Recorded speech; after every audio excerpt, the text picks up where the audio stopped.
Today I'm going to be talking about how we can make one of the most undervalued tools in the training industry, as far as I'm concerned, is the drag leash.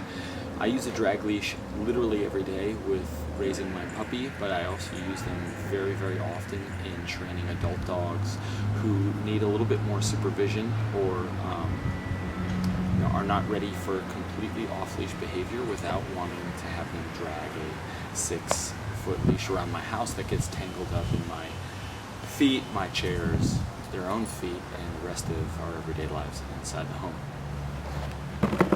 So, what you're going to need is a small leash clasp. You can get this from Lowe's for very cheap. I think I got this sucker for maybe $1. A lighter to melt some of the ends on the line, and I'm using paracord. I believe this is $5.50 paracord, but you can get this pretty cheaply from damn near anywhere. So we're going to be tying a couple knots in this short leash, and I'm going to show you how I like to do that. You can tie any number of different knots on this, but I'm going to be showing you a butterfly loop here on one end to attach this to their dog's leash clasp, and on the other end we're going to tie a cinched knot. So let me just go ahead and get started showing you guys how to do this. First and foremost, I like to melt the end of the paracord. It makes it a little bit easier to tie. So if you look, a lot of paracord after you cut it has this white innards sticking out.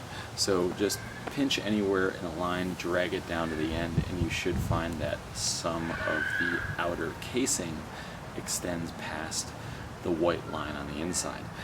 So I like to extend that black loop, black outside, as far as I can. I'm going to melt a little bit of that with a lighter, and then just kind of pull it down so it's a little bit straighter. We're not looking for perfection here. This isn't going to Mars. I just want this to be a small leash that a dog can drag around the house without really getting in the way. So on the other side, I'm going to do the same thing here.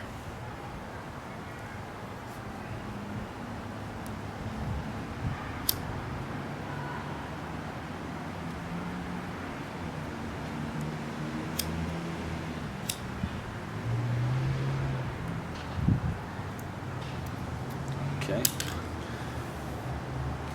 So the next thing you want to do is you're going to take one end of the line, pass it through the bottom of the leash clasp, and you want to leave a little bit extra here. So at this point, the tying of this loop, you want to stick one end, just a regular loop, and then you're going to twist this a second time. So now you should have essentially 2 loops once you've done this correctly. One at the top where the leash clasp is here, and a second one where these two kind of cross over one another. So you're going to take the top loop, put it over both pieces with the leash clasp, and then pass the leash clasp through the center here. So if you've ever eaten a pretzel, you're going to pass it right through the smallest opening in the pretzel, and that's where you're going to start pulling this tight. So you want to make sure that you're pulling everything kind of evenly here. So you can add a lot of tension on this. This is actually a sailing knot. As I said, it's called the butterfly knot, and it's designed to hold a load in 3 different directions. So it is going to be strong enough to hold your dog, and without any problems, you guys should be able to, I say without problems, but I'm struggling here right in front of you. So without too much of an issue, you guys should have a little bit of a loop at the end with the leash clasp. And I like to have a little bit of a loop so this thing has free movement rather than being tied tightly here. It doesn't have a whole lot of give. So when your dog is running around or you're trying to give direction, it's very, very difficult to keep that centered. So that's kind of what this looks like on that end. On the opposite side here, what we're going to do is wrap about, 3-4 inches around the very tip of my index finger. I'm then going to just wrap that end 3 or 4 times around itself, and then pass it through where my finger was. So that goes through here again. Then we're just going to slide up from the bottom, so all the tassel is hanging out there. and just pull it tight, and now you have a small knot you can hold, so that when you have to pick this up, you're not just grabbing string, you do have something to hold on to. At this point, the drag leash is pretty much done. As you can see, it's really not incredibly long, but long enough that I can have a dog wear this in the house.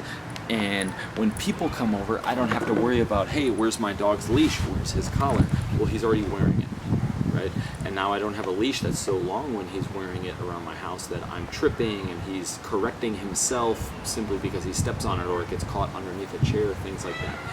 This is one of my favorite ways to start incrementally giving my dog more freedom in the home without having it go from on-leash behavior directly to off-leash, and therefore I lose quite a bit of control over what my dog is doing in the house.